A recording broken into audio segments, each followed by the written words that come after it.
It took a worldwide pandemic, but the Canadiens made the playoffs. We're back. This is Hockey Inside Out.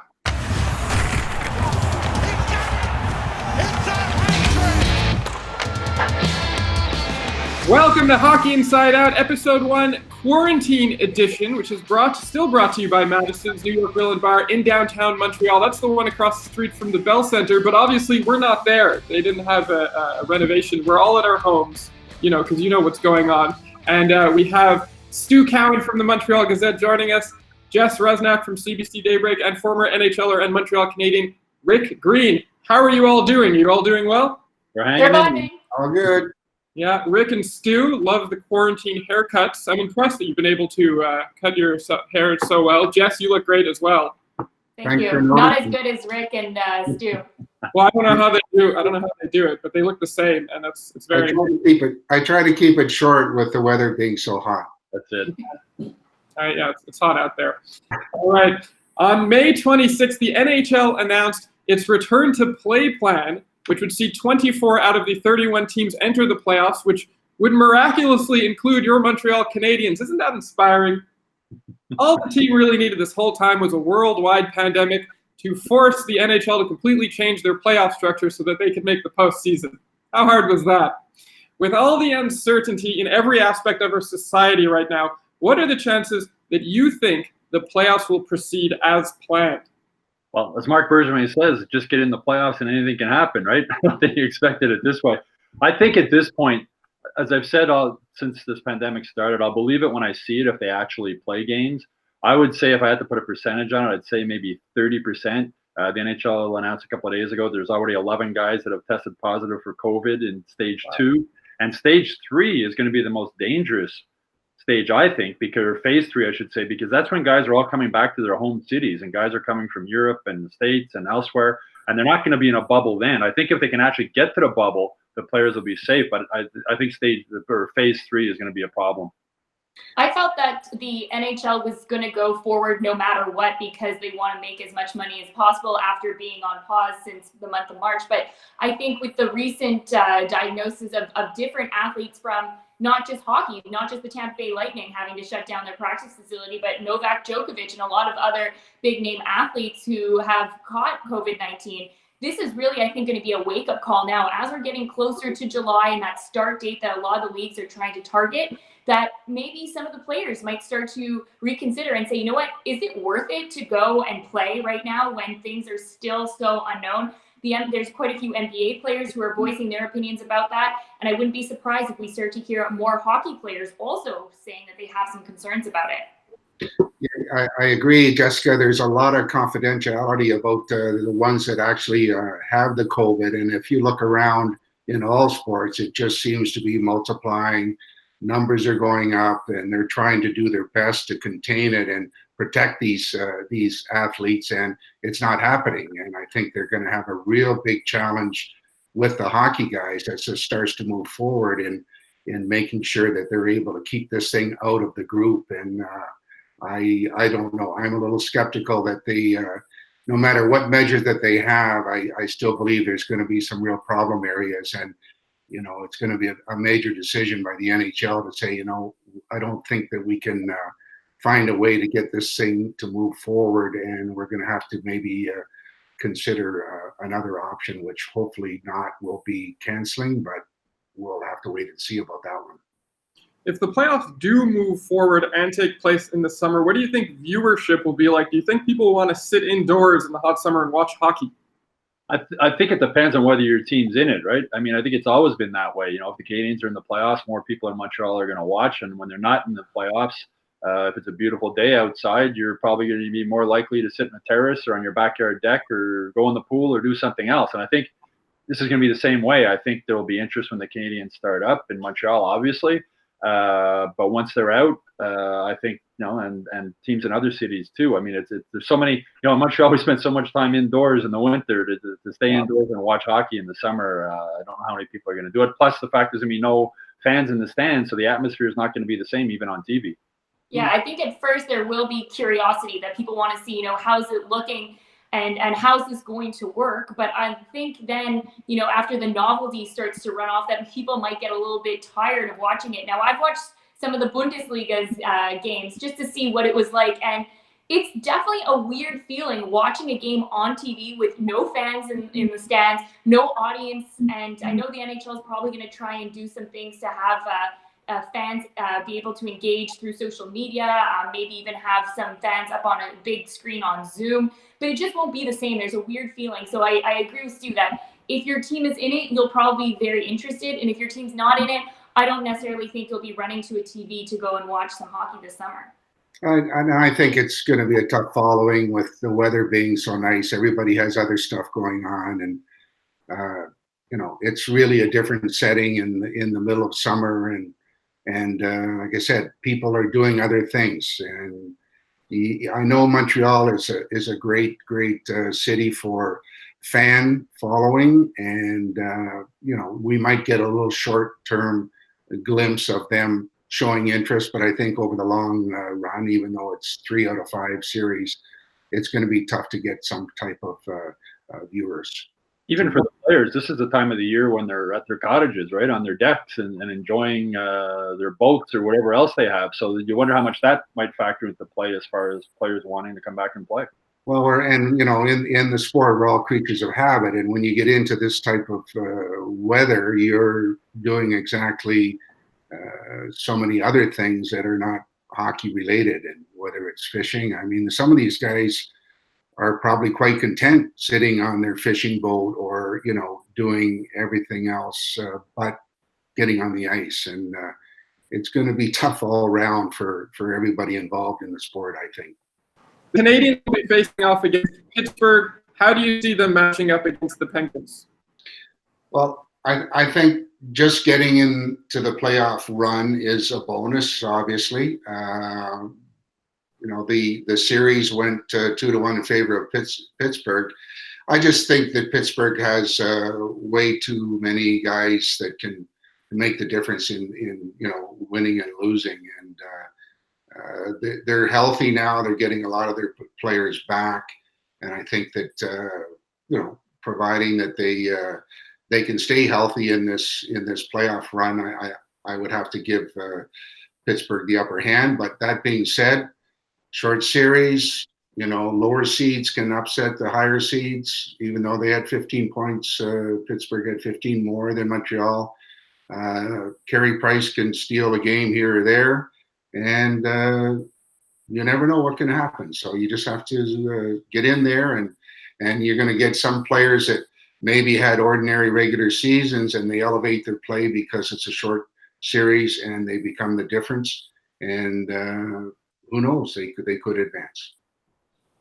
Yeah, I mean, with Carey Price, you always have a chance, especially if he's at the top of his game. But we're talking about players, whether they want to come back and play. Carey Price's wife just announced she's pregnant with their 3rd child. You wonder how comfortable he is leaving her behind with the COVID thing and everything going on.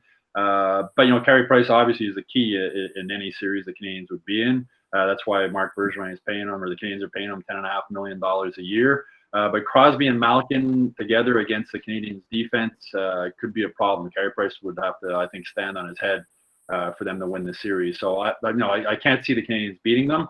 But nobody thought Columbus would beat Tampa Bay in the first round last year, and they swept them. So Marc Bergevin says it, and he is right. Get into the playoffs, and anything can happen. And this year, it's so true because no one has had a situation like this. This is not a normal off season. They haven't been able to have the same kind of training that they usually do. And I think especially the goaltenders, Carey Price, I think the rust is really going to show because he's not used to having someone taking shots on him, and it's a short period of time where he has to get ready. But with that being said, I think that play-in round, the round that the Montreal Canadiens will face the Pittsburgh Penguins, is probably going to be the sloppiest round of hockey, competitive hockey, that I think we've ever seen. And you know what? I think some mistakes can be made, and teams can take advantage of certain opportunities there. But I wouldn't necessarily say the Canadiens are not going to beat the Pittsburgh Penguins. But I think if they could, this is kind of the unique situation that accidents can happen, and perhaps the Montreal Canadiens might be able to pull an upset. The injury factor comes into play too. When you talk about guys with groins and whatnot, and I think that impacts a goalie more than anybody. I mean, these guys are so flexibility is such a key part of any goalie. And Carey Price has that injury history in the past, so that would be a concern for me going forward also. injuries, and especially for goaltenders, I would think. And they do get better with more shots and with more practice time, and it's really tough for those guys to fine tune their game with what they're going to be dealing with moving forward. And it's going to be interesting to see. And looking at Pittsburgh, that Jerry that had excellent stats, 9.25 save percentage. He was 8th in the NHL, so they're getting excellent goaltending aside from the big firepower they have up front. So it's going to be an interesting watch. Well, in May, the Canadiens signed defenseman Alexander Romanov to an entry-level contract. Do you see them calling him up to the playoffs? And if so, what sort of impact can you see him having on the team? That's why the rules still need to be clarified of if he would be able to play. As of now, it looks like he probably wouldn't. But I think Canadian fans need to lower their expectations a bit on this kid. He has played in the KHL and played well. All we have are hopes and expectations here as Canadian fans. But it's a huge jump. I mean, to go from playing in the KHL to playing in the NHL, and especially in the playoff level hockey. So I think people, Montreal Canadiens fans just need to lower their expectations a bit. It looks like this kid will be a good defenseman, but I don't think, and Rick, you can speak to this better than I can, I don't think anybody just steps into the NHL, especially as a defenseman, and makes their mark right away. Yeah, it's a big move, and again, they have to cover the legality part, because Daly says that they weren't allowed to make any additions at this time of year, or previously, that the rosters had to remain the same. But even if he did get the opportunity to step in and play, it's a huge challenge. I mean, watching the type of player that he is, and what he brings with intensity and enthusiasm, he's a great young kid. But I think you have to be careful that like the Markov days, that sometimes there's some growing pains, and you have to handle these guys right, to make sure that you don't put him in the wrong situations and cause him to not develop in the right way. And I think that this year is just such a unique year of hockey that, say, if the NHL does allow Romanov to be able to play with the Canadiens, why do that? Just kind of let this year unfold and develop how it is. And then hopefully there will be a vaccine, and the NHL can kind of go back to how we're used to it, and then have him integrate into it. Yes, he has played professionally, but he's not going to come here. He's not a franchise type of player that's going to come here and completely change the Montreal Canadiens organization. So it's best to just sort of let things be at the moment. And history, PK came in his first year in the playoffs and played very well, but it's a different type of player. He's much more dynamic, fast skating type of hockey player, more built for the playoff run. Plus, he had played in North America. Don't forget, also, the other thing is he's adjusting to not only a new team, a new culture, a new game, a smaller rink, everything. So it's a huge adjustment for this kid. And I mean, even if he doesn't play, I look back in '86 when Serge Savard brought in like Shane Corson, and Shane was around, didn't play, but he was around. So he was experiencing the environment. He was learning from being around the group and getting to understand, what's it all about. And I think that would be a healthy situation for Romanov coming in from Russia, getting a real good feel for, okay, what is this NHL game and lifestyle all about, so that I can try and grab a hold of it and get to be able to contribute earlier than later. And the fact he speaks very limited English, so maybe being in the bubble in that way, even if he's not playing, might be good for him, because he might be able to pick up the language and get more comfortable just being around the guys. Yeah, it again brings back memories, because Markov didn't speak much English either. So every time I would talk to him, he'd look at me like I had two heads, and he'd grunt a few words here and there. So I was trying, but anyways, he figured it out. Thank goodness. And there's some good Europeans out there, and I think, judging from what I'm hearing, Romanov has got all the credentials. Now let's just hope that everybody handles them the right way. Even when Yep. Mark learned English, he still only grunted out a few words. Yeah, I think he's actually gotten to the point where he puts sentences together now. So If the playoffs resume when the NHL hopes they will resume or is planning on, it'll be about 5 months between then and the last time the NHL players have played a game. What impact do you think it'll have on veteran players like Shea Weber and Carey Price? Will it help or hurt them, that long period off? Well, I personally think it's, for a defenseman and, the other players is easier to a certain degree. Like I mentioned before, goaltending is another story. They have to really, there's no such thing as almost making a save. They have to be right on from the get-go. And, there's a big challenge for them to get their A game out there as quickly as possible. And, I think that's going to be really tough for them, and it remains to be seen just who can handle this type of situation, and we'll see soon enough. And I wonder if for Shea Weber, maybe because he's been recovering from 2 big injuries the 2 previous seasons, he also had the ankle injury towards the end of this year, that maybe for his case, it might be better that he's had all this time to really let his body heal and try and recover. But it's going to be difficult. There's so many athletes that I've spoken to throughout this pause in the sports world that so many of them are saying, like the smallest things you don't have access to like you usually do. And you have to get creative with your ability to train. And now that things are starting to open up, it's becoming a little bit easier. But it's not going to be the same at all. And I think this might be the most challenging part for any professional hockey player. I think it will help Weber just because he's been so banged up, Jess, as you said, the foot and the ankle and the knee and everything else he's been through over the last couple of seasons. This is probably the healthiest he's probably felt in years as far as just wear and tear in his body. He also has a full gym at his home in BC where he's been. So, he's a guy who's always worked hard, always trained hard, always in good shape. So I think it's going to be, for all of these guys, when they first start, it's going to be difficult. I mean, these guys haven't gone, it's 3 months they went without skating. These guys have never gone 3 months in their life without skating since they were little kids starting out playing hockey. Hockey becomes a 12-month-a-year sport for the top young players at a young age. So I think they're all going to be on the same boat, basically, when they start off. It's going to be difficult for everybody. I think timing is going to be off. As I mentioned earlier, worried about groin pulls and things like that. But for a veteran player like Shea Weber, I think it's going to help him. I think he's going to, as I said, he's probably the first time in who knows how long not feeling any pain in his body. The same for Brendan Gallagher.